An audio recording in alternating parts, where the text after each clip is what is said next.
America ಸಂಯುಕ್ತ ಸಂಸ್ಥಾನದ Harvard ವಿಶ್ವವಿದ್ಯಾನಿಲಯಕ್ಕೆ ವಿದೇಶಿ ವಿದ್ಯಾರ್ಥಿಗಳ ಪ್ರವೇಶವನ್ನು ರದ್ದುಗೊಳಿಸುವ ಮೂಲಕ ಅಧ್ಯಕ್ಷ ಟ್ರಂಪ್ ಆಡಳಿತವು ಮುಖ್ಯವಾಗಿ ಭಾರತೀಯರಿಗೆ ಮೂಗೇಟು ನೀಡಿದೆ.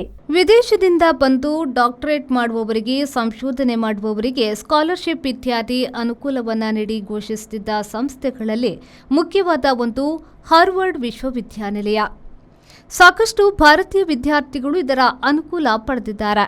ಎರಡನೆಯ ಬಾರಿ ಅಧ್ಯಕ್ಷರಾಗುತ್ತಲೇ ಟ್ರಂಪ್ ಅವರು ಹಾರ್ವರ್ಡ್ನಲ್ಲಿ ವಿದೇಶಿಯರ ಸಂಶೋಧನೆ ಒಂದು ಜೋಕ್, ಅದು ವಿವಾದದ ಮೇಲೆ ಆ ವಿಶ್ವವಿದ್ಯಾನಿಲಯಕ್ಕೆ ಸರ್ಕಾರದ ಅನುದಾನ ಬಂತು ಎಂದು ಟ್ರಂಪ್ ಆಡಳಿತ ಹೇಳಿತ್ತು. ಅದು ಕೋರ್ಟ್ ಮೆಟ್ಟಿಲನ್ನು ಕೂಡ ಹತ್ತಿತ್ತು. ಈಗ ವಿದೇಶಿ ಸಂಶೋಧನಾ ವಿದ್ಯಾರ್ಥಿಗಳು ಪ್ರವೇಶ ಇಲ್ಲ ಎಂಬ ನಿಯಮವನ್ನು ಟ್ರಂಪ್ ಆಡಳಿತ ಹೇರಿದೆ. ವಿಶ್ವವಿದ್ಯಾನಿಲಯಗಳು ಬಹುಮಟ್ಟಿಗೆ ಸ್ವಾಯತ್ತತೆ ಪಡೆದಿರುವುದರಿಂದ ಇದು ಕೂಡ ಮುಂದೆ ಏನಾಗುತ್ತದೆ ಎಂದು ಹೇಳಲಾಗದು. ಸದ್ಯಕ್ಕಂತೂ ವಿದೇಶಿ ವಿದ್ಯಾರ್ಥಿಗಳಿಗೆ, ಅದರಲ್ಲೂ ಭಾರತೀಯ ವಿದ್ಯಾರ್ಥಿಗಳಿಗೆ ನಷ್ಟ ಖಚಿತ. ಸರ್ಕಾರದ ಆದೇಶದಂತೆ ಹೋಮ್ಲ್ಯಾಂಡ್ ಸೆಕ್ಯೂರಿಟಿ ಕಾರ್ಯದರ್ಶಿ ಕ್ರಿಸ್ಟಿ ನೊಯಮ್ ಅವರು ವಿಶ್ವವಿದ್ಯಾನಿಲಯಕ್ಕೆ ತನಿಖೆ ಮಾಡುವ ನೋಟಿಸ್ ಅನ್ನು ನೀಡಿದ್ದಾರೆ.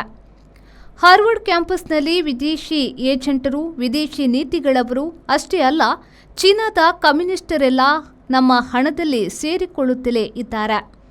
ಇದು ದೇಶದ ಭದ್ರತೆಗೆ ಮಾರಕವಾದ್ದರಿಂದ ಈಗಿನಿಂದಲೇ ವಿದೇಶಿ ವಿದ್ಯಾರ್ಥಿಗಳನ್ನು ಹೊರಗಟ್ಟಿ ಎಂದು ಕ್ರಿಸ್ಟಿ ಅವರು ಹಾರ್ವರ್ಡ್ ವಿಶ್ವವಿದ್ಯಾನಿಲಯಕ್ಕೆ ಬರೆದ ಪತ್ರದಲ್ಲಿ ತಿಳಿಸಿದ್ದಾರೆ.